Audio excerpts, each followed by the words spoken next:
ದೇವರ ಪರಿಶುದ್ಧ ನಾಮಕ್ಕೆ ಸ್ತೋತ್ರವಾಗಲಿ. ಈ ದಿನದ ದೇವರ ವಾಕ್ಯ ಜ್ಞಾನೋಕ್ತಿಗಳು 3ನೇ ಅಧ್ಯಾಯ 5-6ನೇ ವಾಕ್ಯಗಳು. ಸ್ವಬುದ್ಧಿಯನ್ನೇ ಆಧಾರ ಮಾಡಿಕೊಳ್ಳದೆ ಪೂರ್ಣ ಮನಸ್ಸಿನಿಂದ ಯೆಹೋವನಲ್ಲಿ ಭರವಸೆ ಬಿಡು. ನಿನ್ನ ಎಲ್ಲಾ ನಡವಳಿಕೆಯಲ್ಲಿ ಆತನ ಚಿತ್ತಕ್ಕೆ ವಿಧೇಯನಾಗಿರು. ಆತನೇ ನಿನ್ನ ಮಾರ್ಗಗಳನ್ನು ಸರಾಗ ಮಾಡುವನು. ಹೌದು ಪ್ರಿಯ ದೇವರ ಮಕ್ಕಳೇ, ಇವತ್ತಿನ ದೇವರ ವಾಕ್ಯದಲ್ಲಿ ನಾವು ಗಮನಿಸುತ್ತಿದ್ದೇವೆ. ಇಲ್ಲಿ ದೇವರ ವಾಕ್ಯವು ಸ್ಪಷ್ಟವಾಗಿ ಬರೆಯಲ್ಪಟ್ಟಿದೆ. ಸ್ವಬುದ್ಧಿಯನ್ನೇ ಆಧಾರ ಮಾಡಿಕೊಳ್ಳದೆ ಪೂರ್ಣ ಮನಸ್ಸಿನಿಂದ ಯೆಹೋವನಲ್ಲಿ ಭರವಸೆವಿಡು. ನಿನ್ನ ಎಲ್ಲಾ ನಡವಳಿಕೆಗಳಲ್ಲಿ ಆತನ ಚಿತ್ತಕ್ಕೆ ವಿಧೇಯನಾಗಿರು. ಆತನೇ ನಿನ್ನ ಮಾರ್ಗಗಳನ್ನು ಸರಾಗ ಮಾಡುವನು.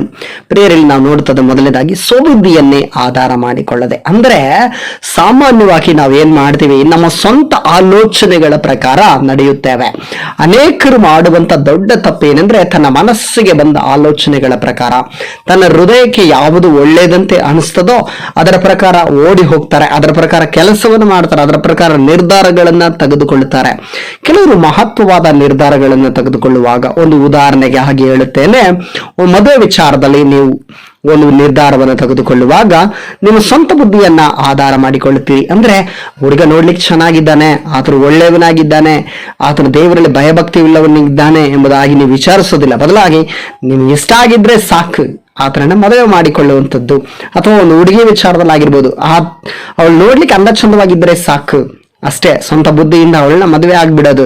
ಈ ರೀತಿಯಲ್ಲಿ ಅನೇಕ ವಿಚಾರಗಳಲ್ಲಿ ನಾವೇನ್ ಮಾಡ್ತೇವೆ, ನಮ್ಮ ಸ್ವಂತ ಬುದ್ಧಿಯನ್ನ ಆಧಾರ ಮಾಡಿಕೊಳ್ಳುತ್ತೇವೆ. ನೋಡ್ರಿ, ಇನ್ನೂ ಕೆಲವು ವಿಚಾರಗಳನ್ನ ನಾನು ಹೇಳ್ತೀನಿ.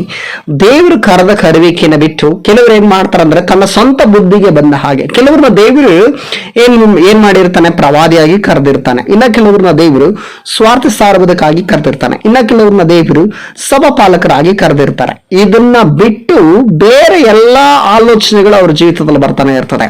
ಒಂದು ಉದಾಹರಣೆ ಹೇಳ್ತೇನೆ. ಸ್ವಾರ್ಥ ಸಾರುವವನಿಗೆ ನಾನೊಂದು ಸ್ವಂತ ಸಭೆ ಕಟ್ಟಬೇಕು ಎಂಬುದಾಗಿ ಆಲೋಚನೆ ಬರುತ್ತೆ. ಅಪೊಸ್ತಲನಿಗೂ ಕೂಡ ಅದೇ, ನನಗೆ ಒಂದು ಸ್ವಂತ ಸ್ಥಳ ಬೇಕು ಎಂಬುದಾಗಿ. ಪ್ರವಾದಿಗೂ ಕೂಡ ಅಷ್ಟೇ, ನನಗೆ ಒಂದು ಸ್ವಂತ ಸ್ಥಳ ಬೇಕು ಎಂಬುದಾಗಿ ಆಲೋಚನೆ ಬರ್ತದೆ. ಇದು ಸಾಮಾನ್ಯವಾಗಿ ಎಲ್ಲಾ ಮನುಷ್ಯರಿಗೂ ಎಲ್ಲಾ ಸೇವಕರಿಗೂ ಬರುವಂತದ್ದು. ಅದು ಒಳ್ಳೆಯದೇ. ಆದ್ರೆ ಪ್ರಿಯ ದೇವ್ರ ಮಕ್ಕಳೇ, ನಿಮ್ಮ ಸ್ವಂತ ಬುದ್ಧಿಯಿಂದ ಬರ್ತಾ ಇದೆಯಾ, ದೇವರ ಆತ್ಮನು ಅದನ್ನ ಆಲೋಚನೆ ಕೊಡ್ತಾ ಇದ್ದಾನೆ ಎಂಬುದಾಗಿ ಆಲೋಚನೆ ಮಾಡಿ ತಿಳಿದುಕೊಳ್ಳಬೇಕು.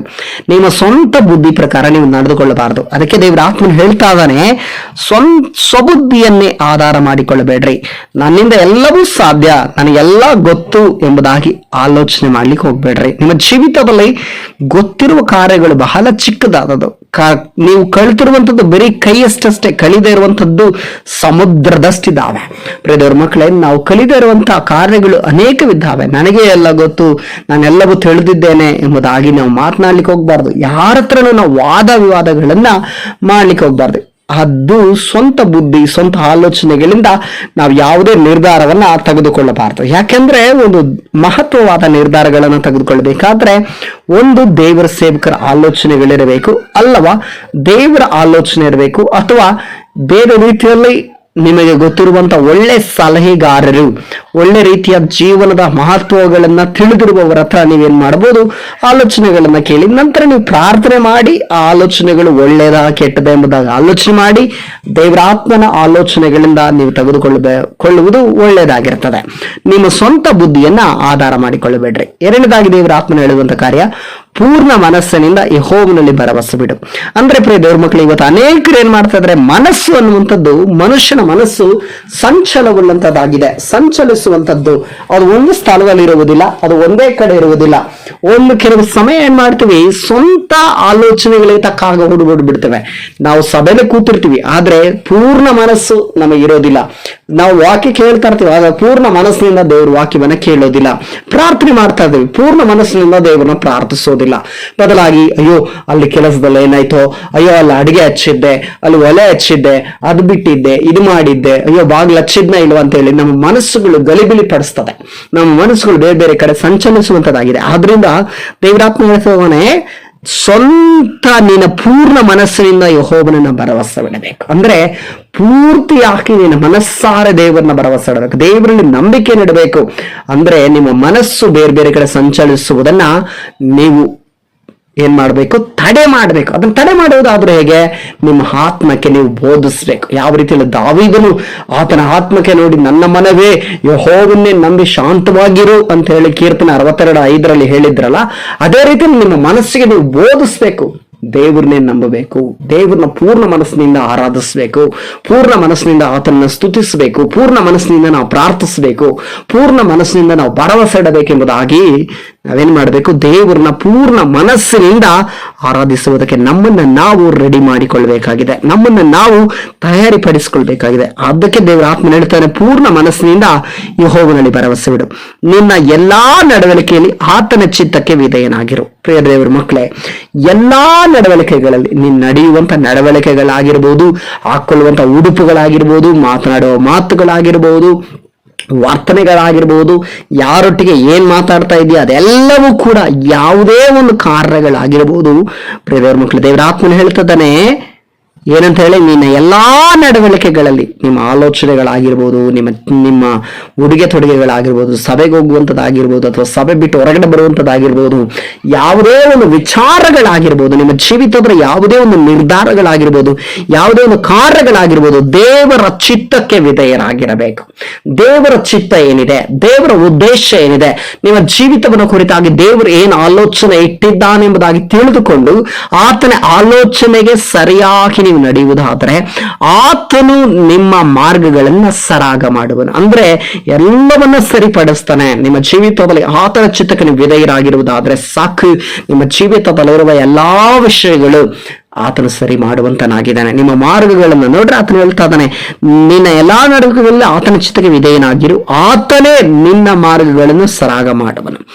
ಆತನ ಏನ್ ಮಾಡ್ತಾನಂತ, ನಿನ್ನ ಮಾರ್ಗಗಳನ್ನ ಸರಾಗ ಮಾಡುವವನಾಗಿದ್ದಾನೆ. ನಿನ್ನ ಮಾರ್ಗಗಳನ್ನು ಸರಿಪಡಿಸುವವರು ದೇವರು ಮಾತ್ರವೇ. ನಿನ್ನ ಮಾರ್ಗವನ್ನು ಯಾರು ಸರಿಪಡಿಸಲಿಕ್ಕೆ ಸಾಧ್ಯವಿಲ್ಲ. ಪ್ರಿಯ ದೇವರ ಮಗುವೆ, ಪ್ರಿಯ ದೇವರ ಮಗಳೇ, ಪ್ರಿಯ ದೇವರ ಮಗನೇ, ದೇವರು ಹೇಳ್ತಾ ಇದ್ದಾನೆ, ನಿನ್ನ ಮಾರ್ಗವನ್ನು ಈ ಲೋಕದಲ್ಲಿರುವ ಯಾವುದೇ ವ್ಯಕ್ತಿಗಳಾಗಿರ್ಬೋದು, ಯಾವುದೇ ರೀತಿಯಾದಂತಹ ಆಲೋಚನೆಗಳಿಂದ ಆಗಿರ್ಬೋದು, ಯಾವುದೇ ರೀತಿಯಾದಂತಹ ಕಾರ್ಯಗಳಿಂದಾಗಿರ್ಬೋದು ಸರಿಪಡಿಸಲಿಕ್ಕೆ ಸಾಧ್ಯವಿಲ್ಲ. ಬದಲಾಗಿ ನೀನು ಯೆಹೋವನಲ್ಲಿ ಭರವಸೆ ಇಡೋದಾದ್ರೆ, ಆತನ ಚಿತ್ತಕ್ಕೆ ವಿಧೇಯನಾಗಿ ನೀನು ನಡೆಯುವುದಾದ್ರೆ, ಆತನ ಚಿತ್ತಾನುಸಾರ ನೀನು ಜೀವಿಸುವುದಾದ್ರೆ, ಆತನ ಚಿತ್ತಕ್ಕೆ ನಿನ್ನ ಜೀವಿತವನ್ನು ಒಪ್ಪಿಸಿಕೊಡುವುದಾದ್ರೆ, ಆತನ ವಾಕ್ಯದ ಪ್ರಕಾರ ನೀನು ಜೀವನ ಮಾಡೋದಾದ್ರೆ, ನಿನ್ನ ಜೀವಿತದಲ್ಲಿ ನಿನ್ನ ಮಾರ್ಗವನ್ನು ಸರಾಗ ಮಾಡುವವನು, ನಿನ್ನ ಮಾರ್ಗವನ್ನು ವಿಶಾಲಪಡಿಸುವವನು, ನಿನ್ನ ಮಾರ್ಗದಲ್ಲಿರುವ ಎಲ್ಲ ಅಡಚಣೆಗಳನ್ನು ತಡೆಯುವವನು, ನಿನ್ನ ಮಾರ್ಗದಲ್ಲಿ ನಿನ್ನ ಜೀವಿತದಲ್ಲಿರುವ ಎಲ್ಲ ಕೊರತೆಗಳನ್ನು ನೀಗಿಸುವವನು, ಬೇಡವಾದ ಕಾರ್ಯಗಳನ್ನ ತೆಗೆದುಹಾಕಿ ಒಳ್ಳೆಯದನ್ನು ಕೊಡುವವನು ದೇವರೇ ಆಗಿದ್ದಾನೆ. ಅದಕ್ಕೆ ಆತನು ಹೇಳ್ತಾ ಇದ್ದಾನೆ, ನಿನ್ನ ಮಾರ್ಗಗಳನ್ನು ಸರಾಗ ಮಾಡುವನು ಎಂಬುದಾಗಿ. ಪ್ರಿಯ ದೇವರ ಮಕ್ಕಳೇ, ಆದ್ರಿಂದ ಇನ್ನು ಮುಂದಾದರೂ ನಿಮ್ಮ ಸ್ವಂತ ಬುದ್ಧಿಯನ್ನು ಆಧಾರ ಮಾಡಿಕೊಳ್ಳಬೇಡ್ರಿ. ಯಾಕೆಂದ್ರೆ ಯಾವುದೇ ಕಾರಣಕ್ಕೂ ನಿಮ್ಮ ಸ್ವಂತ ಬುದ್ಧಿ ಮೇಲೆ ನೀವು ಡಿಪೆಂಡ್ ಆಗಬಾರ್ದು ಎಂಬುದಾಗಿ ದೇವರ ಆತ್ಮನ ಹೇಳ್ತಾ ಇದ್ದಾನೆ. ಇನ್ನು ಮುಂದೆ ಆದರೂ ದೇವರು ಏನು ಆಲೋಚನೆ ಹೇಳ್ತಾನೆ, ದೇವರ ವಾಕ್ಯ ಏನು ಹೇಳುತ್ತೆ, ಇದಕ್ಕೆ ತಕ್ಕ ಹಾಗೆ ದೇವರ ವಾಕ್ಯ ಇದೆಯಾ ಇಲ್ಲವೋ ಎಂಬುದಾಗಿ ಆಲೋಚನೆ ಮಾಡಿ ದೇವರ ಆತ್ಮನಿಗೆ ಒಳಪಟ್ಟು ಪ್ರಾರ್ಥನೆಯಿಂದ ಎಲ್ಲಾ ಕಾರ್ಯಗಳನ್ನ ಮಾಡ್ರಿ. ಈ ವಾಕ್ಯದೊಟ್ಟಿಗೆ ದೇವರು ನಿಮ್ಮನ್ನ ಆಶೀರ್ವಾದ ಮಾಡಲಿ. ಯೇಸು ಕ್ರಿಸ್ತನ ನಾಮದಲ್ಲಿ ಪ್ರಾರ್ಥಿಸೋಣ. ಸರ್ವಶಕ್ತನು ಮಹಾಪರಿಶುದ್ಧನಾದ ತಂದೆಯಾದ ದೇವರೇ, ಇವತ್ತಿನ ದಿನಕ್ಕಾಗಿ ಸ್ತೋತ್ರಪ್ಪ. ಒಂದು ದಿನದಲ್ಲಿ ಕರ್ತನೆ ನಿನ್ನ ವಾಕ್ಯವನ್ನ ಕೇಳುವಂತ ನಿನ್ನ ಮಕ್ಕಳನ್ನ ಆಶೀರ್ವಾದ ಮಾಡ್ರಿ. ಹೌದು ಸ್ವಾಮಿ, ಇವತ್ತಿನ ವಾಕ್ಯದ ಮುಖಾಂತರ ಸ್ವಾಮಿ ಸ್ವಬುದ್ಧಿಯನ್ನೇ ಆಧಾರ ಮಾಡಿಕೊಳ್ಳದೆ ಪೂರ್ಣ ಮನಸ್ಸಿಂದ ಯೆಹೋವನಲ್ಲಿ ಭರವಸೆ ಬಿಡು.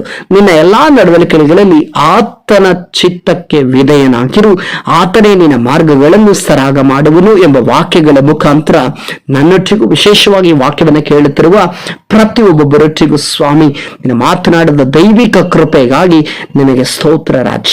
ಅಪ್ಪ, ಈ ವಾಕ್ಯವನ್ನು ಕೇಳುವಾಗ ಕರ್ತನೆ, ಯಾರ್ಯಾರು ತನ್ನ ಸ್ವಂತ ಬುದ್ಧಿಯನ್ನು ಆಧಾರ ಮಾಡಿಕೊಂಡಿದ್ದಾರೋ, ಯಾರ್ಯಾರು ತಮ್ಮ ಸ್ವಂತ ಆಲೋಚನೆಗಳ ಪ್ರಕಾರ ನಡೀತಾ ಇದ್ದಾರೋ, ಪೂರ್ಣ ಮನಸ್ಸಿನಿಂದ ನಿನ್ನ ಭರವಸೆ ಇಡದೇ ಇದ್ದಾರೋ ಸ್ವಾಮಿ, ಅವರ ನಡವಳಿಕೆಯಲ್ಲಿ ನಿನ್ನ ಚಿತ್ತಕ್ಕೆ ವಿರುದ್ಧವಾಗಿ ಯಾರೆಲ್ಲ ನಡ್ಕೊಂಡಿದ್ದಾರೋ ದೇವರೇ, ಈ ವಾಕ್ಯವನ್ನು ಕೇಳುವಾಗ ಸ್ವಾಮಿ ಅವರ ಜೀವಿತದ ಒಂದು ಬದಲಾವಣೆ ಉಂಟಾಗಲಿ.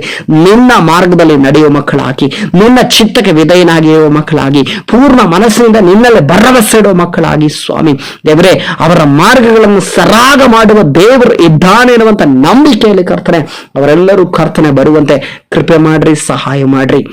ಈ ವಾಕ್ಯವನ್ನ ಕರ್ತನೆ ಅಪ್ಪ ಬೋಧಿಸಲಿಕ್ಕೆ ಕೃಪೆ ಕೊಟ್ಟದಕ್ಕಾಗಿ ಸ್ತೋತ್ರ ಸಲ್ಲಿಸ್ತಾ ಇದ್ದಾನೆ. ಈ ವಾಕ್ಯವನ್ನ ಕೇಳುವ ಪ್ರತಿಯೊಬ್ಬೊಬ್ಬರನ್ನ ಆಶೀರ್ವಾದ ಮಾಡ್ರಿ, ಪ್ರತಿಯೊಬ್ಬರನ್ನ ಕರ್ತನೆ ನೀನು ಮುಟ್ರಿ, ಈ ವಾಕ್ಯದ ಮುಖಾಂತರ ಪ್ರತಿಯೊಬ್ಬರ ಜೀವಿತವನ್ನ ಬದಲಾಯಿಸಿ ಎಂಬುದಾಗಿ ಪ್ರಾರ್ಥಿಸ್ತಾ ಯೇಸು ಕ್ರಿಸ್ತನ ಅಧಿಕಾರವುಳ್ಳ ನಾಮದಲ್ಲಿ ಪ್ರಾರ್ಥಿಸ್ತನ ತಂದೆಯಾದ ದೇವರೇ, ಆಮೇನ್, ಆಮೇನ್, ಆಮೇನ್. ದೇವರು ನಿಮ್ಮನ್ನು ಆಶೀರ್ವದಿಸಲಿ.